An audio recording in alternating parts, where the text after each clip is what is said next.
Welcome one and all to Section D. And from one D to another, our first piece this week saw Monocle's creative director, Richard Spencer Powell, take a short trip across London to the HQ of D&AD, which stands for Design and Art Direction. The London-based charity hosts an annual awards ceremony celebrating the very best of the UK's design and art direction. Pencils, black for the best and yellow for the very nearly best, are handed out and are some of the most coveted accolades in the industry. This year, D&AD is celebrating its 50th anniversary, and Richard sat down with the CEO Tim Lindsay, executive Andy Sandoz, and Linda Ralph Knight, former editor of Design Week and D&AD consultant. Richard started by asking Linda how the awards had changed over 50 years. 50 years. I have not been around for all of that time in the design business. I represent the design side. But it's changed phenomenally. When D&AD set up, as I understand it from those who are still around who were involved in setting it up, everybody was running little studios. It was very sort of cottage industry. Now we've got a bigger global business, still cottage industry on the one hand, but big global branding groups, big international product design groups, and people like Apple who are actually using design in a very effective way. So it's changed remarkably, and I think that change in design is very well reflected in some of the winners of D&AD over the years. Andy Sandoz, who's here, has done a timeline on 50 years of design and advertising that has actually come through the awards. And if you chart the stuff there, you get a few really good stories there. What the timeline does and what it really showed for D&AD is they were there at the transition from sort of radio to TV. They were there actually when paperback books started to appear and use their front covers to sell the stories within. Mm-hmm. They were there at the onset of early interactivity, of social communications, of all of these kind of trends, and not just the media trends, but more actually the trends in communication that came through that, and the way that there's different opportunities to tell stories, I think. And what the timeline really proves is the brilliance of D&AD for being at that moment and championing that for the year to come. And the premise in the timeline is, will you be there next year? Are you there to be judged? Can you write yourself into the future? And that's the strength of the awards for me, is they place a benchmark for everybody with ambition in any creative industry about what to achieve for greatness or what to achieve for excellence. And I think that's really important because everyone tries really hard. Annually making a record of the best work from around the world that year is what we literally do in the D&AD annual. But the other great thing about D&AD is the wonderful people who've been associated with it in its, to date, 49-year history. And it really is just a roll call of the most talented people in advertising and design over that period, either involved as president, which is a kind of elected, awarded creative person, or as CEO or chairman. You know, Dick Powell of Seymour Powell is currently the chairman of D&AD. Rosie Arnold is the president this year, deputy executive creative director of BBH. Next year, Neville Brody will be president. And if you project all that back into the past, the most distinguished people in our broad industry have been involved with D&AD and still support it. And we intend, in our 50th celebration, to really honour them and the contribution that they've made.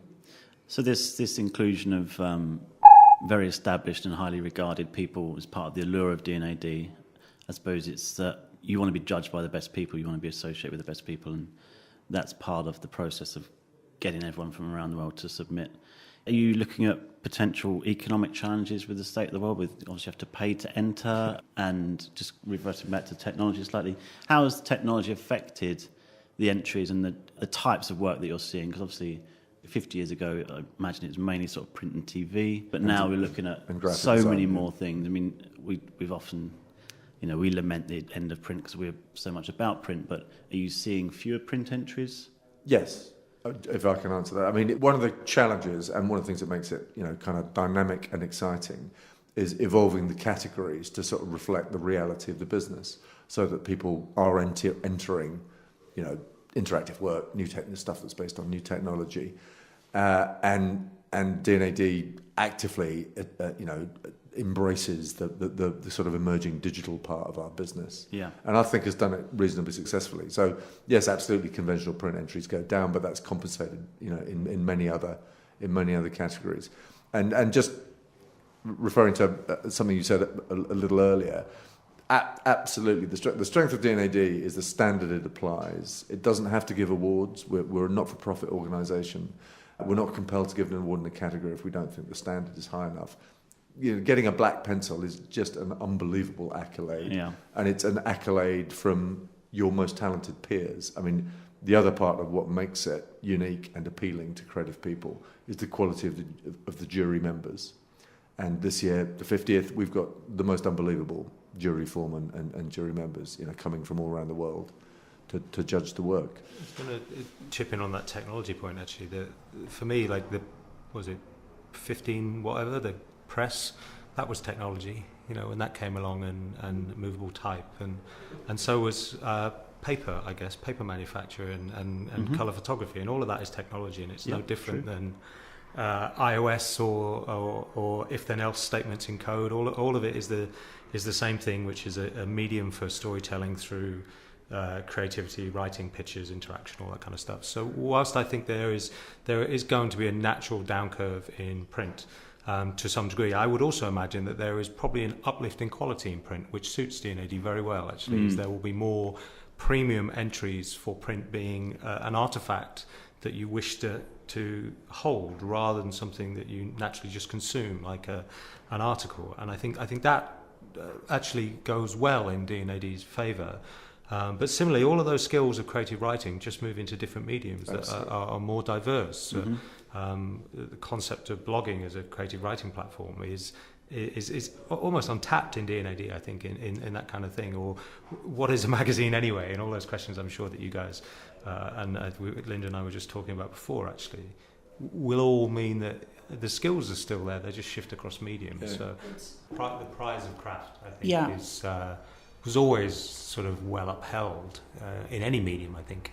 But I think it now is, I imagine if you sat in a room with a jury and something of beautiful craft is put into that room in any medium, it stops the jury instantly, and then everyone wants to touch and play. Even if it's an iPad app, actually, when you just look at the beautiful, simple interaction, people want to touch and play with it, just like you want to pick up a very textured artifact in some way. Absolutely, and it's important to note that there's a sort of balance in this. So what D&AD seeks to stimulate and then award is great ideas beautifully executed. That's kind of the balance. Yeah, it's true. I've found in my experience of judging that sometimes it comes down to sort of two polar camps within the little group, and there's some things that you think that's a really good design, but actually it doesn't convince absolutely everyone. It's one of those things that maybe is too pretty for one side of the room or one side of the table and just doesn't have enough substance, but for the other side it's a real stylish thing. I'm not allowed near the judging process because I'm just a boring account executive and not an awarded creative. Just on the subject of awards, I wondered, Tim, if you could tell us a little bit about the announcement last year of the white pencil and perhaps how that came about. It's about activating D&AD's and the global creative community, but as access through D&AD to use the power of creativity to change the world. That's, at its simplest, is what it's about. And the white pencil has been established to celebrate the 50th anniversary. It's the first new award in D&AD's history. And we hope, absolutely, we're confident it'll be an ongoing thing. Maybe not every year, that might trivialise it slightly, maybe every 2 or 3 years, but at a frequency to be determined. And this year we chose a cause, and that cause is the invention, actually, of a very brilliant man called Jeremy Gilley, who's a filmmaker. And his idea was to establish a Day of Peace, and that Day of Peace is September the 21st, and he got it unanimously adopted as a resolution of the United Nations. And the role we can play in this is to help him build awareness of an engagement with that great cause. And Andy, you talk about it because you thought of it. Yeah, so its origin came from the call for entries last year, which Work Club has been sort of fortunate enough to work on. And as we were going through, it's a very functional brief. It has a very clear message to deliver about the entries and the benefits of all of that. But we were looking at it and thinking there's an opportunity here to become much more of a catalyst to an industry. I think awards can be seen as slightly posthumous. Yeah, posthumous too, creative in a sense. So they are creatives run, especially ad campaigns and things like that. They've gone and passed, and they live in a very kind of transient moment. And yes, the thought of winning an award can spur you forward, but it doesn't actively stand behind you and drive you forward.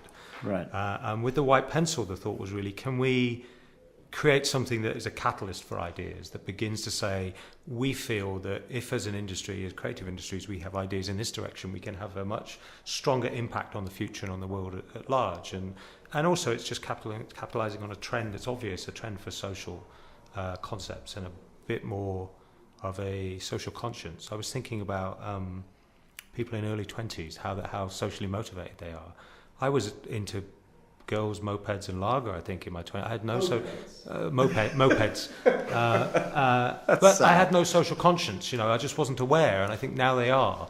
And I think White Pencil taps into that. So it came out of the team at Work Club and mostly a creative called Ben Harris pushing through that and trying to figure out the value of an award a little bit in that, and trying to say that creative ideas and creative agencies and creative companies can change the world and have a positive impact on the world.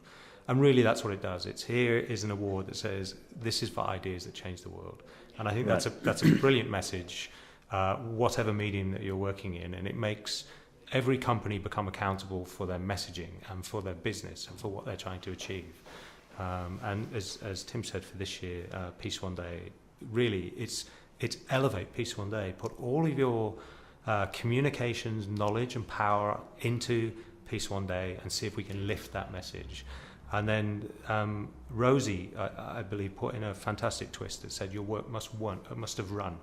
So it's not just, hey, here's spec stuff. You've got to get it live, which means your client has to be involved as well. Right. Or you need a media partner, or you need something, or digitally you need to have enough spin to get it viral. And I think that's the twist that makes it for me, is that you can't just invent an idea.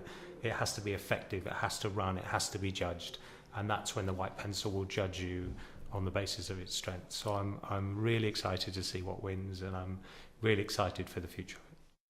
That was Monocle's Richard Spencer-Powell, raising a glass at the D&AD headquarters in London, celebrating 50 years of design and art direction.